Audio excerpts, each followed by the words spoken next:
सुनो, सुमन कहाँ है? क्या हुआ? कुछ बोल क्यों नहीं रहे? मेरी बेटी कहाँ है? तुम चुप क्यों हो? बोलो, मेरी बेटी कहाँ है? घर में इतना उजाला क्यों है? इन्हें बुझा दो। इस घर में अंधेरे के सिवा और कुछ नहीं चाहिए।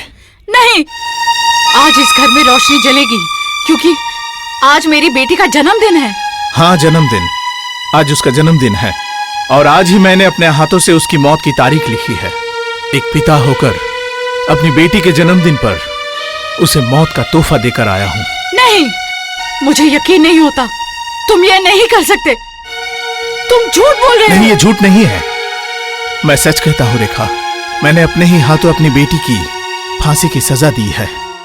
पिता होकर मौत की सजा सुनाने से पहले तुम्हारी रूह कांप नहीं उठी? पिता होकर अपनी बेटी को मौत की सजा सुनाने से पहले तुम्हारा हाथ नहीं कांपा? बेटी को मौत की सजा सुनाने के बाद तुम क्या सुमन से नजरें मिला पाए? हाँ, मिला पाया था रेखा। फांसी की सजा सुनाने के बाद जब मैंने उसे देखा, वो आंख में आंसू लिए मुस्कुरा के मुझे देख रही थी और मैं एक पिता होकर, जज होकर वहां से भागकर चला आया। वाह जज साहब, वाह! तुम्हारा नाम कानून की किताबों में स्वर्ण अक्षरों में लिखा जाएगा। न्यूज़पेपरों में तुम्हारी ईमानदारी के किस्से छपे जाएंगे जज साहब। तस्वीरें भी छपेंगी। पूरे शहर के लोग तुम्हारी जय जयकार करेंगे। पुरस्कार के तौर पर सरकार तुम्हें मेडल देगी। पर इस माँ के दिल को आप कैसे समझाएंगे जज साहब? मेरे दिल को तो इनाम नहीं चाहिए, मेडल नहीं चाहिए, सम्मान नहीं चाहिए। सिर्फ मुझे मेरी बेटी चाहिए। तुमने अपने लिए तो सब कुछ किया, पर मेरे लिए तुमने क्या किया? चुप हो जाओ रेखा, चुप हो जाओ। क्यों चुप रहूंगी? मेरा सुख चैन सब कुछ छीनकर अब मुझे चुप रहने के लिए कह रहे हो?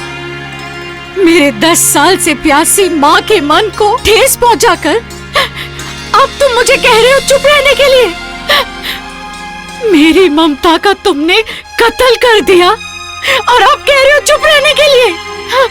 तुम पिता नहीं हो सकते, तुम पिता नहीं हो सकते। तुम्हारे अंदर का पिता मर चुका है, मर चुका है, मर चुका है। हाँ, खो गया है रेखा, खो गया है। लेकिन अदालत में मैं किसी का पिता नहीं था और सुमन भी किसी की बेटी नहीं थी। अदालत में सुमन थी एक अपराधी और मैं था जज साहब। और वो अदालत भी कोई बाप बेटी का अदालत नहीं था, वो था कानून की अदालत। और उस भरे अदालत में इस जज साहब ने अपराधी को सजा सुनाई है। जानती हो रेखा, कानून की नजरों में बाप का कोई मोल नहीं होता, कोई मोल नहीं होता बाप का। लेकिन मेरी बेटी की जिंदगी तो अनमोल है। अपनी बेटी को फिर से खोकर मैं अंदर से बिल्कुल टूट चुका हूं।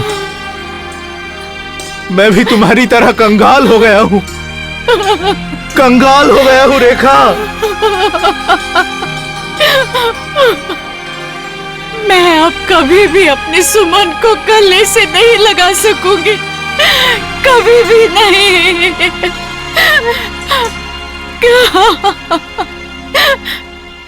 ये अदालत सरकारी वकील की दी हुई पुलिस रिपोर्ट और सारे सबूत और गवाहों को मद्देनजर रखते हुए इस नतीजे पर पहुंची है कि मिस दिया ने ही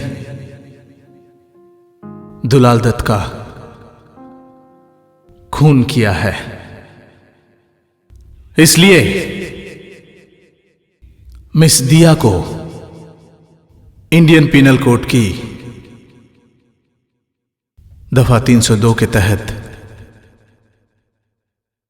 फांसी की सजा सुनाई जाती है। अरे, तुम कहां जा रही हो? कोर्ट। कोर्ट? हाँ, एक दिन तुमने मुझे कोर्ट जाने से मना किया था। मैंने तुम्हारी बात मान ली थी और कही थी कि अगर मुझे कभी कोर्ट जाने की जरूरत पड़े तो तुम मुझे मना नहीं करोगे। ठीक है, तुम अगर नहीं चाहते हो तो मैं नहीं जाऊंगी, पर एक वादा करना पड़ेगा मुझसे। कहो। अगर भविष्य में मुझे कभी कोर्ट जाना पड़े तो तुम मुझे कोर्ट जाने से नहीं रोकोगे।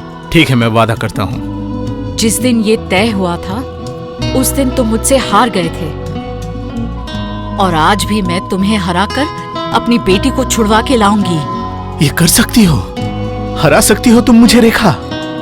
अगर तुमने मुझे फिर से हरा दिया तो वही मेरी जिंदगी की सबसे बड़ी जीत होगी। हार जीत मुझे ये सब नहीं पता, मुझे सिर्फ इतना पता है कि मैं अपनी बेटी को वापस लाऊंगी ही, लाऊंगी उसे वापस मैं। लेकिन रेखा, तुम ये सब कैसे करोगी? मैंने इस केस को रीओपन करने के लिए हाई कोर्ट में अपील की थी, वो अपील मंजूर की गई है। तुम मुझे आशीर्वाद करो कि मैं ये केस जीत जाऊं। मेरा आशीर्वाद सदा तुम्हारे साथ रहेगा। जाओ रेखा, विजयी होकर बेटी को लेकर वापस आओ। जाओ।